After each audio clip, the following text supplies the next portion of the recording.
જો એકવાર આ રીતે વધેલી રોટલીના એકદમ ક્રિસ્પી ઢોસા બનાવી લીધા, એ પણ ફક્ત 4 મિનિટમાં, તો હોટલના ઢોસા ખાવાનું તમે ભૂલી જશો. તો ચાલો ફટાફટ બનાવવાની શરૂઆત કરી દઈએ. એના પહેલાં હું ટેસ્ટ કરી લઉં. વાવ, ખરેખર સુપર A1 લાગી રહ્યા છે. તો આ માટે સૌથી પહેલાં 2 વધેલી રોટલી લીધી છે, એને આપણે રફલી આ રીતે ચોપ કરી લઈશું. તો હું આને મોટા ટુકડાઓમાં આ રીતે કટ કરી લઉં. હવે આની અંદર એડ કરીશું અડધી વાટકી જેટલી છાશ. જે અડધી વાટકી જેટલી બાકી આપણે બચાવીને રાખી છે છાશ, એનો ઉપયોગ આપણે પછી કરીશું.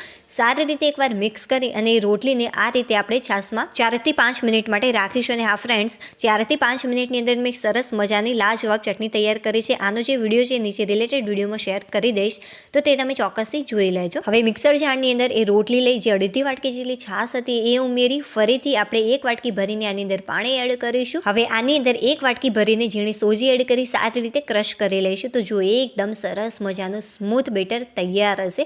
બને ત્યાં સુધી એકદમ તમારે ફાઇન ક્રશ કરવાનું. હવે આની અંદર સ્વાદ અનુસાર મીઠું એડ કરીશું. તો અડધી ચમચી કરતાં ઓછું મેં મીઠું એડ કર્યું છે. હવે 5 ચમચી કરતાં થોડાક વધારે ખાવાના સોડા એડ કરીશું અને અડધી ચમચી કરતાં મેં ઓછા લીધા છે ખાવાના સોડા.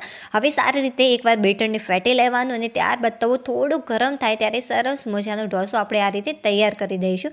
નથી તમારે પાણી છાંટવાનું કે નથી તેલ લગાવવાનું. આ રીતે આપણે એકદમ કોરા તવા ઉપર જ ઢોસાને તૈયાર કરીશું. હવે ઉપરથી થોડુંક પાઉંભાજીનો મસાલો, થોડુંક કાશ્મીરી લાલ મરચું પાવડર, થોડુંક મેં મેગીનો પણ મસાલો ઉમેર્યો છે અને આ રીતે ઉપરથી થોડીક કોથમીર એડ કરીશું. જો કોઈ પણ મસાલા વગર તમે તૈયાર કરશો તો પણ આ ટેસ્ટી જ લાગે છે ચટણી સાથે. મારા મોઢામાં તો પાણી આવી ગયું. હું જાઉં છું ઢોસા ખાવા માટે. જો વિડીયો સારો લાગ્યો હોય તો વિડીયોને ચોક્કસથી લાઈક કરી દેજો. બાય.